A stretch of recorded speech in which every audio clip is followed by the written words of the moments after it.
राजस्व विभाग रे एबे आमे गोटे स्वतंत्र ऐप इंट्रोड्यूस करिया पई जाउछु एप्रिल मासरे।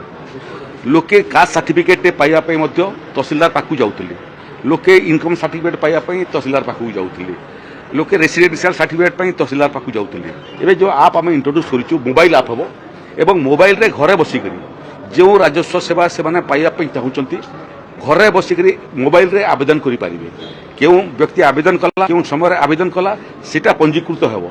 निर्दिष्ट समय सीमा आम धार्य करूँ जे क्यों सर्टिफिकेट केते दिन में देव सेते दिन भितर जदि से सर्टिफिकेट दे न पारिबे ताहले राजस्व विभाग को सिग्नाल पलि आसिबो कि क्यों तहसीलदार कि क्यों तहसील रे सेवा ठीक समय मिलला नहीं एवं से जो सेवा प्राप्ति प्रोसेस सला परे तहसीलदार माने जो सेवा मागिथिबे ताकू मोबाइल ऐप रे ही अपलोड करिवे एवं अपलोड जोटा करेंगे आवेदनकारी घरे बसिक तार डाउनलोड कर सर्टिफिकेट व्यवहार कर जो जो बाधक होता बहुत समय बारंबार दौड़ा पड़ूला दौड़ा पड़ो नहीं जी आवेदन कला तार आवेदन केमती ठीक समय मिल तार काम राज्य राजस्व विभाग त्वरान्वित कर होम डिलीवरी कर पट्टा पट्टा माने आम बहुत पुराणा कालिया व्यवस्था भितर आम अच्छु ओडिशा रे राजस्व विभाग जिते टेक्नोलोजी को व्यवहार करने कथा करि पारि नहीं विज्ञान एवं कारीगरी कौशल बहुत बढ़ीगला आज भी बहुत पट्टा देखिए आप अजार ना अच्छे अजा चलीगले बापा चलीगले किंतु आज भी पट्टा बहुत लोक अजांकर ना आम गोटे ऑटो म्यूटेशन सिस्टम तैयारी करने ऐप डेभलप करूँ। ऑटो म्यूटेशन कहले जे राजस्व विभाग सबू तहसील ऑफिस सबू जन्म मृत्यु निर्देशक कार्यालय संगे जोड़ी थोड़े समस्त पट्टा को अपडेट कला पट्टार जे प्रजा यदि तार मृत्यु हो जाए और मृत्यु जन्म और मृत्यु रेजिस्टार रेजिस्टर्ड हो जाए ऑटोमेटिकली तथ्य पड़ेब सी तहसीलदार पाखक जो तहसीलदार तहसील अंचल लोक मृत्युवरण कर सांगे सांगे से ऑटोमेटिक प्रोसेस आरंभ कर उत्तराधिकारी मानकर ना चढ़ाई एठी बहुत केस माने सिविल केस माने चली जो केस माने चली तहसीलदार माने जानू ना सब जज कोर्ट पाखे डिस्ट्रिक्ट जज पाखे हाईकोर्ट रे सुप्रीम कोर्ट रे माननीय ओडिशार मुख्य विचारपति सागर आलोचना होती डाटा शेयरिंग कहले जदि ओडिशार सिविल कोर्ट हाईकोर्ट पर्यंत तहसील ऑफिस संगे इंटीग्रेट हो पारिबो ताले जो निर्दिष्ट जमीर मोकदमा सब चली जजमेंट है से अंचल तहसीलदार माने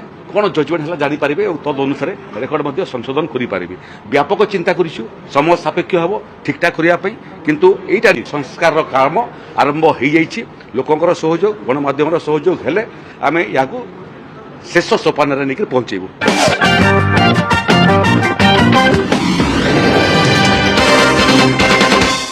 नमस्कार दर्शक बंधु मु दिव्य आपण मानक स्वागत जनाऊँगी आज आउ एक नुआ भिडियो को। दर्शक बंधु एणिकी आउ आपण मानकु जीवाकु पड़िबनी आरआई ऑफिस किंबा तहसील ऑफिस तेबे कारणटी जानि नियंतु। तेबे आपण माने जदि इनकम सर्टिफिकेट रेसिडेंट सर्टिफिकेट किंबा कास्ट सर्टिफिकेट काढ़िया पई चाहुचंती तेबे पूर्वरु आरआई ऑफिस किंबा तहसील ऑफिस को आपण माने बारंबार जाउथिले मध्य आपण मानकर काम होई पारु नथिला। तेबे सरकारक तरफरु एथिपई एक स्वतंत्र व्यवस्था आपणाई जाइछि जहाँकि एथिपई एक स्वतंत्र ऐप्स सरकार प्रस्तुत करिसंती। आपण माने घरे बसी निज मोबाइल माध्यम रे रेसिडेंट कास्ट इनकम जेते सबू आपण मानकर तहसील ऑफिस किंबा आरआई ऑफिस रे जेते सबू कार्य होची ताहा वर्तमान आपण माने घरे बसी आपण माने आवेदन करि परिबे एवं निर्दिष्ट समय सीमा मध्य रे आपण माने सर्टिफिकेट मध्य पाई परिबे। ताहा मध्य संपूर्ण निःशुल्क माध्यम रे आपण माने आवेदन करिवे एवं निःशुल्क भाव रे आपण माने डाउनलोड मध्य करि परिबे निज मोबाइल माध्यम रे। तेबे ओडिशार राजस्व मंत्री जहाँकि सूचना दैचंती जे एथिपई एक स्वतंत्र ऐप टी को लॉन्च करा जिवो जोंथिरे निर्दिष्ट समय धार्य रखा जिवो जे सेही धार्य समय भितर आपण मानकर सर्टिफिकेट बाहरिबो एवं खूब अल्प समय मध्य रे आपण माने समस्त किछि सरकारी सुविधा सहायता पाई परिबे। तेबे दर्शक बंधु पूर्वरु ए समस्त सर्टिफिकेट काढ़िया पई आपण माने आरआई ऑफिस तहसील ऑफिस दौड़ी दौड़ी नयांत होउथले। प्रत्येक सर्टिफिकेट पई आपण माने 150 टंका 200 टंका लेखाएं एमिति सर्टिफिकेट काढ़िया पई आपण माने खर्चांत होउथले। तेबे वर्तमान बिना शुल्क रे आपण माने आवेदन करि परिबे एवं निजे मध्य डाउनलोड करि परिबे सर्टिफिकेट टी। तेबे एथिपई राजस्व विभाग रो एक नुआ ऐप्स टी आपण मानको पई लॉन्च होबाकू जाउची। तेबे ए संपर्क रे आसंतु समस्त डिटेल्स जानि नेबा जे केबेठु कोन लॉन्च होबो एवं या बाबद रे राजस्व मंत्री କ'ଣ କହିଛନ୍ତି ତ ଆପଣମାନେ ବର୍ତ୍ତମାନ କନକ ନ୍ୟୁଜ୍ର ଅଫିସିଆଲ ନ୍ୟୁଜ୍ଟି ଦେଖୁଛନ୍ତି। ଏଣିକି ଆଉ ଯିବାକୁ ପଡ଼ିବନି ରାଜସ୍ୱ ଅଫିସ୍, ଘରେ ବସି ପାଇପାରିବେ ସମସ୍ତ ସାର୍ଟିଫିକେଟ୍। ତେବେ ରାଜସ୍ୱ ବିଭାଗର ବଡ଼ ନିଷ୍ପତ୍ତି। ଏପ୍ରିଲ ପହିଲାରୁ ବା ଏପ୍ରିଲ ମାସରୁ ଆରମ୍ଭ ହେବ ରାଜସ୍ୱ ବିଭାଗର ନୂଆ ଆପ୍। ଆଉ ଯିବାକୁ ପଡ଼ିବନି ରାଜସ୍ୱ ଅଫିସ୍, ଘରେ ବସି ପାଇପାରିବେ ସାର୍ଟିଫିକେଟ୍। ଅବହେଳା କଲେ ଧରା ପଡ଼ିବେ ଅଧିକାରୀ। ତେବେ ପୂର୍ବରୁ ଯେଉଁ ଆର୍ଆଇ ଅଛନ୍ତି କିମ୍ବା ତହସିଲ ଅଫିସରେ ଯେଉଁ କର୍ମଚାରୀଙ୍କର ମନମାନି ଯୋଗୁଁ ଆପଣମାନେ ସାର୍ଟିଫିକେଟ୍ ନିର୍ଦ୍ଦିଷ୍ଟ ଟାଇମ୍ରେ ପାଇପାରୁନଥିଲେ, ତେବେ ଏବେ ଜାତି ପ୍ରମାଣପତ୍ର, ଇନକମ୍ ସାର୍ଟିଫିକେଟ୍, ରେସିଡେଣ୍ଟ ସାର୍ଟିଫିକେଟ୍ ପାଇଁ ଆଉ ତହସିଲ ଯାଇ ଘଣ୍ଟା ଘଣ୍ଟା ଛିଡ଼ା ହେବାକୁ ପଡ଼ିବନି। ତେବେ ଘରେ ବସି ମୋବାଇଲ ମାଧ୍ୟମରେ ଆପଣମାନେ ଆବେଦନ କରିପାରିବେ। ଏଥିପାଇଁ ଆସନ୍ତା ଏପ୍ରିଲ ମାସରେ ଏକ ସ୍ୱତନ୍ତ୍ର ଆପ୍ ଉନ୍ମୋଚନ ହେବାକୁ ଯାଉଛି, ଯାହାକି ରାଜସ୍ୱ ବିଭାଗର ମନ୍ତ୍ରୀ ସୂଚନା ଦେଇଛନ୍ତି। ମୋବାଇଲରେ କେଉଁ ବ୍ୟକ୍ତି କେଉଁ ସମୟ କେଉଁଠାରୁ ଏବଂ କେଉଁ ଯୋଜନା ପାଇଁ ଆବେଦନ କଲେ ସମସ୍ତ ତଥ୍ୟ ପଞ୍ଜୀକୃତ ହେବ, କେଉଁ ସାର୍ଟିଫିକେଟ୍ କେତେ ସମୟରେ ମିଳିବ, ସେଥିପାଇଁ ସମୟ ଧାର୍ଯ୍ୟ ହେବ। ତେବେ ନିର୍ଦ୍ଦିଷ୍ଟ ସମୟରେ ସାର୍ଟିଫିକେଟ୍ ନ ମିଳିଲେ ରାଜସ୍ୱ ବିଭାଗକୁ ସୂଚନା ଆସିଯିବ। ଏନେଇ ସୂଚନା ଦେଇଛନ୍ତି ରାଜସ୍ୱ ମନ୍ତ୍ରୀ ସୁରେଶ ପୂଜାରୀ। ତେବେ ଦର୍ଶକ ବନ୍ଧୁ, ସିଧାସଳଖ ଭାବରେ ରାଜସ୍ୱ ମନ୍ତ୍ରୀ ସୁରେଶ ପୂଜାରୀଙ୍କର ପ୍ରତିକ୍ରିୟା ଶୁଣି ନିଅନ୍ତୁ ଯେ ଏ ସମସ୍ତ ସାର୍ଟିଫିକେଟ୍ ପାଇଁ କେମିତି କ'ଣ ଆବେଦନ କରିବେ, କେତେ ଦିନ ମଧ୍ୟରେ ପାଇବେ, ସେ ସମସ୍ତ ଡିଟେଲ୍ସ ଆସନ୍ତୁ ତାଙ୍କ ମୁହଁରୁ ଶୁଣି ନିଅନ୍ତୁ।